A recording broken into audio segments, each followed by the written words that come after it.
How do they do it? Why do they do it? Riding and crashing and riding and winning and always faster and faster and faster. Well, welcome back, ladies and gentlemen, to With Antone MotoGP 2025. We're heading this week to Mugello in Italy, the Italian Grand Prix. So it's round 9 of the MotoGP World Championship.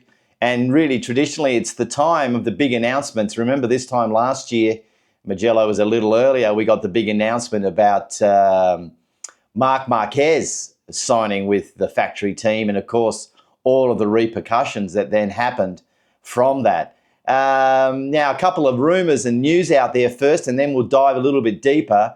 What about this rumour I'm reading today about Jack Miller and Honda? This rumour doesn't seem to want to go away to World Superbike. They're throwing in a carrot now. They're saying that Cal Crutchlow, of course, he's his great friend.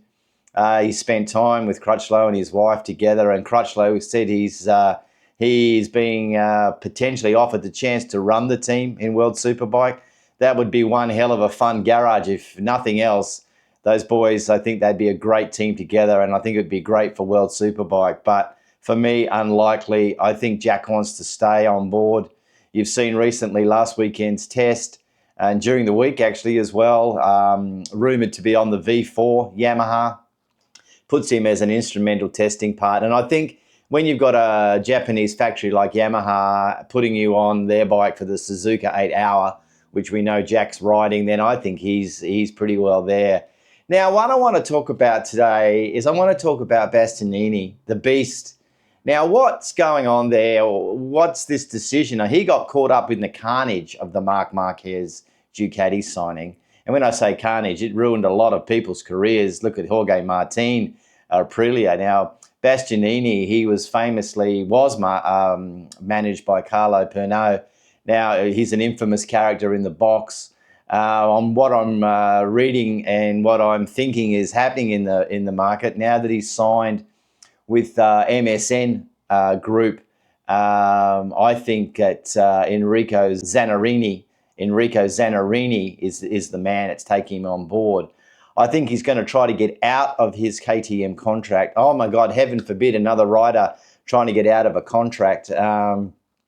It's all one-way traffic. When the factory or the team wants to get rid of you, then that's one thing. But if the rider wants to do it, anyway, I'm pro-rider in this debate. I think there must be some sort of performance or something in there. That deal was done so fast. I think Carlo really, really did not do the right thing by Bastianini. Now, Bastianini comes into my mind because this time last year, he was on the podium, on the podium, if you remember. Now, who goes from a works factory Ducati ride to a satellite KTM deal? Anyway, a couple of rumours around. One of them is he's going to be heading to Yamaha, potentially to Pramac. Now, wouldn't he be a great guy to have on the V4? And just one other thing, I can't help but note that the MSN Group also manage Max Biaggi. Now, Max Biaggi is a Aprilia royalty, so maybe something there. Speaking of someone who's going nowhere, and I mean nowhere in terms of position on the track and nowhere in terms of getting out of his contract, is Pedro Acosta. Apparently, there's nothing happening there. There's no way of him getting out of his contract. I guess the only way would be a mutual agreement and a payout. And I can't help but think that he is pretty well going to be staying there. So anyway, let's look at Mugello. The top Italian is Bagnaia. He's won it 3 years in a row. Can he make it 4? I mean, last year, you remember, they were on the Azzurri Blue Ducatis, which was a little bit strange. He actually won the race from Bastianini, as I mentioned, and then Jorge Martin came back in 3rd. A year before, it was again Bagnaia from Martin and Zarco. So really, there's been a series of Italian dominance. Look at Valentino Rossi and Mugello. I mean, it's just an Italian dominance size. So can Bagnaia make it 4 wins? Look, I don't know. There was this rumor of a cash bonus. Whether that's true or not, I'm not sure. But it's certainly going to be the time for him to have to do something. Bagnaia, okay, he's got the big brakes, but has he got the big attitude? Is he going to take the big risks? And is he actually going to make it 4 in a row? I think mentally this is Marquez's time. Marc Marquez knows this is Italy. This is history. This is Spain versus Italy. Look at the history with Rossi. We've talked about that. I'm not going to go into that again today.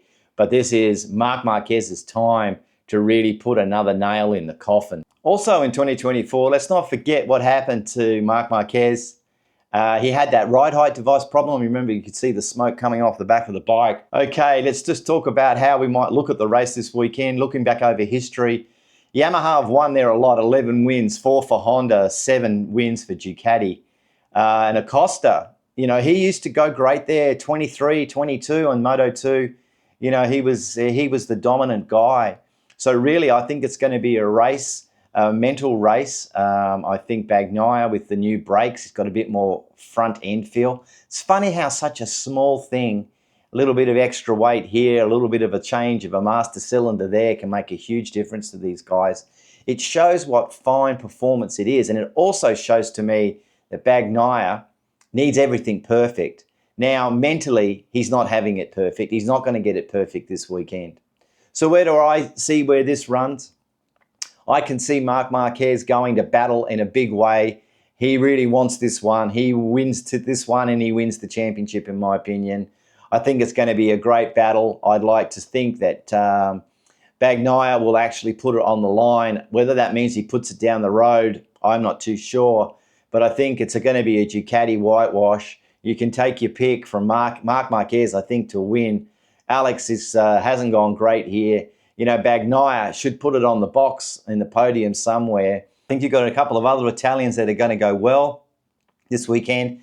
VR46, you know, it's their home race. You've got to start thinking about Morbidelli and Digi to do something there. And of course, you've got young Aldeguer to do something. Agura should be back on the bike. I can't see their Aprilia's doing too much. And really, Acosta is KTM's hope. So anyway, what do you think? What do you think of this week's race? What do you think about these rumours? Jack Miller, Honda, Cal Crutchlow, I don't know, but Bastianini to get out of KTM. Anyway, give us your thoughts or a thumbs up if you've liked the video. I will see you again soon. Okay, bye-bye.